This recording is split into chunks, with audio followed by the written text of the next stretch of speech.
And in South Africa, what you have now is the government has said we've passed laws that allow us to take your land without compensation. Well, what is it? What is it? I love to see Cyril Ramaphosa saying that if you're a coward, you'll run. I've known Cyril Ramaphosa since I was in my early 20s. I don't know what happened to that man. So in South Africa, there is a very high level of violence. I heard that one guy saying, oh, white South Africans are the victims of violence. It happens all over the world. Really? Do you really have, white farmers in South Africa are all connected to each other via radio systems. They do their own first aid. They have, neighborhood watch systems set up to rush to each other's aid, because when you're in the middle of nowhere and these guys come onto your farm, what they do is they will gang rape women who are in their 80s. They're often elderly, people on the farms. They will torture them. They will burn people. They will boil people. They will do the most.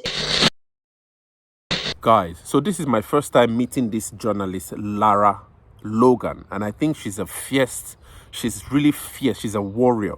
I think she'll be working for, if not CNBC, but she's actually a really fierce journalist from what I'm hearing. Her arguments, and I really don't know if she's an Afrikaner. I don't know if maybe she comes from an Afrikaner heritage, but this interview here is really telling. She's speaking a lot about the whole thing with the refugee crisis. She actually says that she actually met President Ramaphosa in her 20s, and she really doesn't know what happened to President Ramaphosa. It actually appears that he actually had a different demeanor then, but today she actually feels that the man is actually changed in many ways, which she, in her own comments anyway, she just really is unable to understand.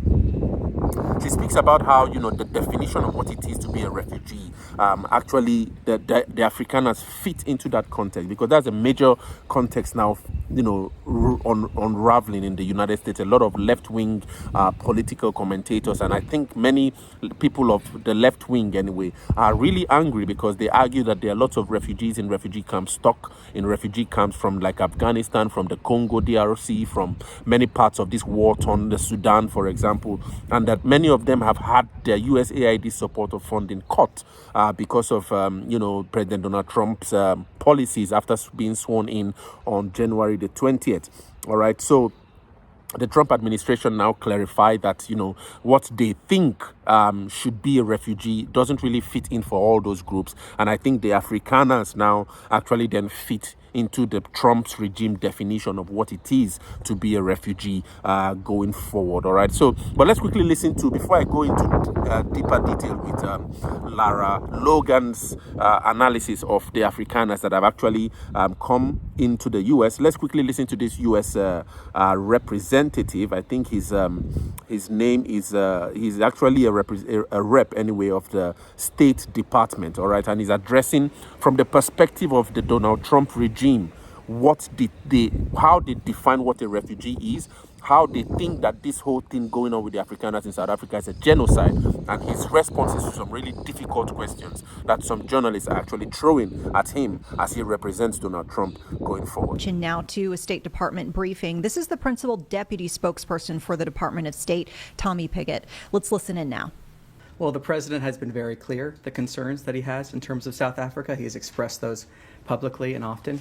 When it comes to temporary protected status, I refer you to DHS. That was always meant as a temporary program, a temporary benefit, but I refer you to DHS for more questions on that.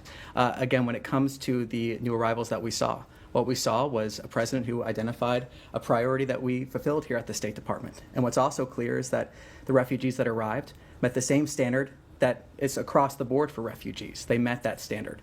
So what we're seeing here is a president who has been clear about his concerns with South Africa, and the State Department has acted on that, and the refugees that we saw met the standard in statute for refugees. The standard may be uniform, but the speed is not.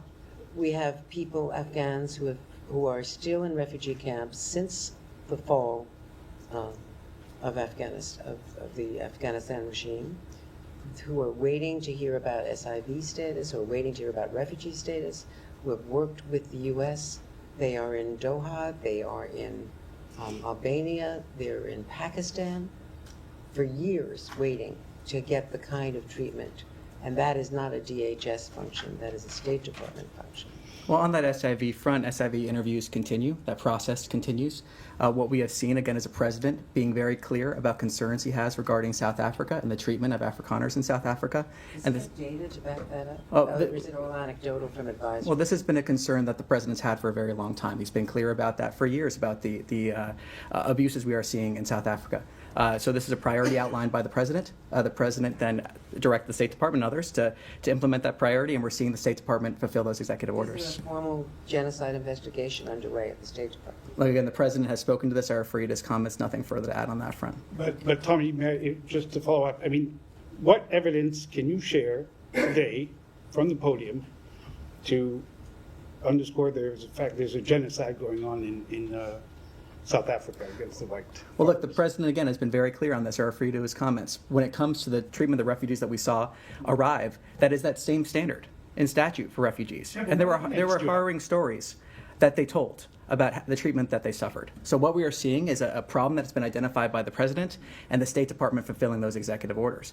Again, we have heard these stories that have come through. The refugees there met the same statute for refugees that is uniform and standard, and that'll continue to implement the president's priorities in this regard. I just have one more question on this. Sure.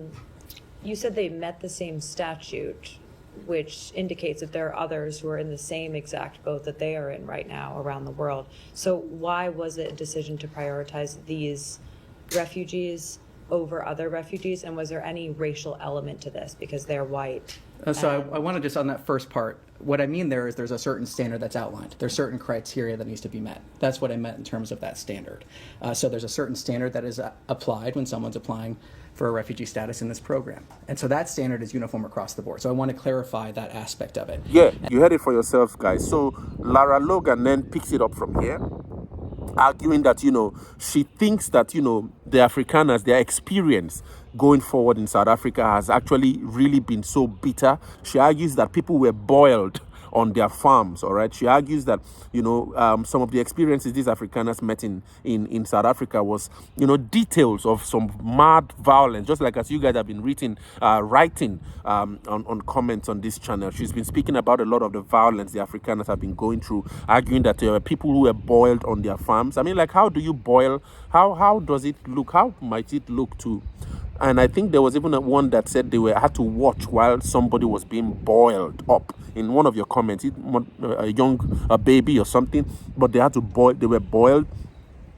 She argues that she doesn't understand what's wrong with Ramaphosa. I think President Ramaphosa, referring to the fact that President Ramaphosa called these 49 who had to leave South Africa as cowards.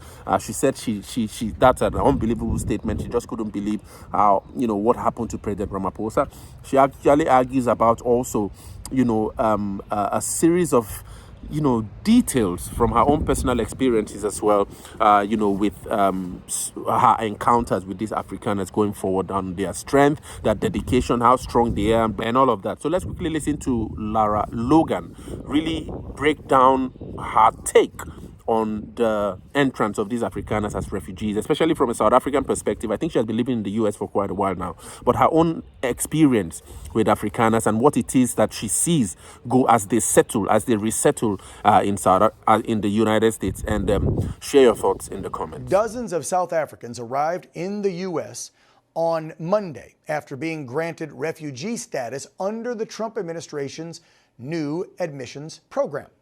About 49 of these folks, I believe they're called Afrikaners. It's a white ethnic minority in South Africa, boarded a chartered flight bound for D.C., which eventually then took them to Texas.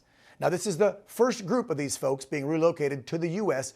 under this new refugee program that was initiated by Trump, signed in an executive order back in February. This executive order allows for the resettlement of these refugees escaping, again, government-sponsored race-based discrimination. Just think about it. If this was reversed and the colors were reversed, this would be international news. Everybody would be talking about it. Oh my gosh, we would be throwing that government under the rug and then some. We'd throw them under the whole bus. Now, the Episcopal Church is dissolving its relationship with the federal government there regarding the resettling of refugees. The left and the liberal media hates this for some reason. I don't get it. Why would you be opposed to this?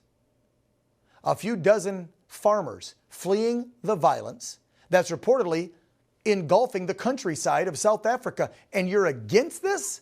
Again, is it because they're white? Is that the problem? This is one of the first things that the president signed when he got into office. The United States lacks the ability to absorb large numbers of migrants, and in particular refugees, into its communities in a manner that does not compromise the availability of resources for Americans, that protects their safety and security, and that ensures the appropriate assimilation of refugees. So what's the difference between the refugees that they're talking about here and those refugees? I could guess. I mean, I think everyone... They're white. They're white. Thank you. Well, in my view, what makes it different is that they are white South Africans. The president, in my view, has not hidden his racism behind a bushel. Certainly, there are white people in South Africa who have been victims of crimes. That happens all over the world. That certainly does not entitle someone to the level of persecution to be entitled to asylum in the United States. When we, as a nation, are turning away people, forget the woke stuff. These white South Africans assimilate better, and they're also not as much of a security risk. That's really causing a lot of people to be appalled, frankly. Why be appalled if it's the truth? If they want to come here for a better life and want to assimilate and speak English and bring a trade, then that's good, no matter the color of their skin. I can't say that about the 18 million Joe Biden let in, but let's make it about race instead of 49 people trying to avoid real persecution by a rogue government who hates them for the color of their skin. Joining me now to discuss this huge story that nobody's talking about, at least not enough people, for me, award-winning investigative journalist and host of the Going Rogue podcast with Lara Logan, one of my favorite journalists on the planet. Lara Logan, back on the program. Lara, you know that I brag you up every time. It's been too long. How you been, dear? I'm good, thank you. I'm glad to be back. Okay, you know a lot about this issue, way more than me and these Afrikaners, these white folks, these farmers that want to come here. Trump said, sure, it's fine. Obviously, there was some sort of vetting process, and then we let them come in. That's different than when Joe let the floodgates open for 4 years and no one was vetting anything. Nobody got anklets. They got a cell phone and a court date and didn't show up. And now we're stuck with millions of them, thousands of them from gangs. And yet they want to complain, and I mean the media and the left, about 49 farmers because they're white. Why else are they complaining, Laura? There's no other reason that they're complaining. If they were not white, we wouldn't be having this conversation. That's very obvious. And also, you know, the issue here, Dan, is that when the Biden administration opened up the border, they violated the law and they violated the Constitution, and they violated the laws of asylum. Anyone who's on TV talking about, you know, that this is about race and that this isn't about asylum really has a duty and a responsibility to be able to stand before the public and tell you that they've actually read the asylum laws. Because if you read the law, white South African farmers fit the very definition of what it is to qualify for asylum when you're being targeted because of your race. So in South Africa, you know, there's a very high level of violence. I heard that one guy saying, oh, you know, white South Africans are the victims of violence. It happens all over the world. Really? Do you really have, you know, white farmers in South Africa are all connected to each other via radio systems. They do their own first aid. They have, you know, neighborhood watch systems set up to rush to each other's aid, because when you're in the middle of nowhere and these guys come onto your farm, what they do is they will gang rape women who are in their 80s. They're often elderly, you know, people on the farms. They will torture them. They will burn people. They will boil people. You know, they will do the most incredibly vicious things. And yes, are there vicious things that happen to people all across South Africa, even to Black people? Of course there are. But this is a very targeted group of people. There are hundreds of race-based laws that are on the books in South Africa that discriminate. They make it harder for you to start a business, harder for you to get into a college. This is like the definition of seeking asylum. If you grow up there and you're not allowed to lead your life, conduct commerce, go pray to your God, or whatever you want to do with your family, if you can't do that because the government's set up to not allow you to do it because you're white, that's the definition of you should be able to come to America and seek asylum. But those 18 million Joe let in, we don't know if their asylum claims are legit because they didn't have any. They grabbed an app and they went, I'm coming, and then they walked in and we let them in and then we paid for everything for them. Well, actually, we know that most of their asylum claims do not fit the definition, the legal Thank definition you. of asylum. We know that there are people who say that, oh, well, I'm trans. And, there's no evidence that trans people are being murdered en masse in those countries. And, there's no one's taking the land away from trans people in those countries. Or they say to you, well, these people are coming here for a better life. They don't even try to make the argument that they fit the definition of legal political asylum. Right. And in South Africa, what you have now is the government has said we've passed laws that allow us to take your land without compensation. Well, what is it? What is it? I love to see Cyril Ramaphosa saying that if you're a coward, you'll run. I've known Cyril Ramaphosa since I was in my early 20s. I don't know what happened to that man, but his record as president of South Africa is a disappointment to people of all races all across that country. And he knows better than anyone else that if you're a farmer, typically you're not that wealthy in South Africa. You may be land rich, but you're not necessarily very wealthy. And now you're going to come in and you're going to take their land without compensation. What are they supposed to do? There are squatter camps in South Africa now with Afrikaners. Their language isn't spoken anywhere else in the world. They are descendants of the Dutch settlers who speak an ancient form of Dutch that isn't even really spoken in Holland today. Is and this so all they government don't exist sanctioned? anywhere else in the world.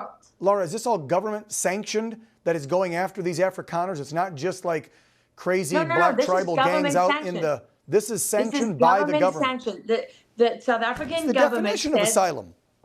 Yes, they said by law, we are going to take your land without compensation. And by the way, land that doesn't have any titles that belonged to anyone else before. They didn't go there and say, oh, here's black farmers that are working on this land and we're going to steal it from them. That was not what happened in the history of South Africa. When those farmers went and began to farm that land, they went into the middle of nowhere and they clawed out those farms with decades, right? I mean, this is more than a century, more than 2 centuries of hard work for many of these people. And the land doesn't, it isn't owned previously by anybody else. So the government's just going to come in and take these commercial farms. And for these farmers, they don't know how to do anything else. They've never done anything else for generations. Well, they can come here and farm then. I want to play one quick clip, and I want you to react to it, and then we'll say goodbye to you, Lara, just because I think people need to hear this coming from a sitting United States Senator, good old Van Hollen. He's accusing Trump, well, let me just, his own words. Roll this clip. We'll get Lara's take. To watch the Trump administration apply what I call their global apartheid policy by providing sort of asylum or refugee status to some Afrikaners, white South Africans, while they shut everybody else out, is just an outrageous insult to the whole idea of our country and the whole idea of Dr. King, that at the end of the day, it's character that counts. And we have to call it out for what it is. It's an application of a global apartheid policy by the Trump administration. Global apartheid. That's the clown that went down to El Salvador and sucked up to a gangbanger in the prison. Your thoughts?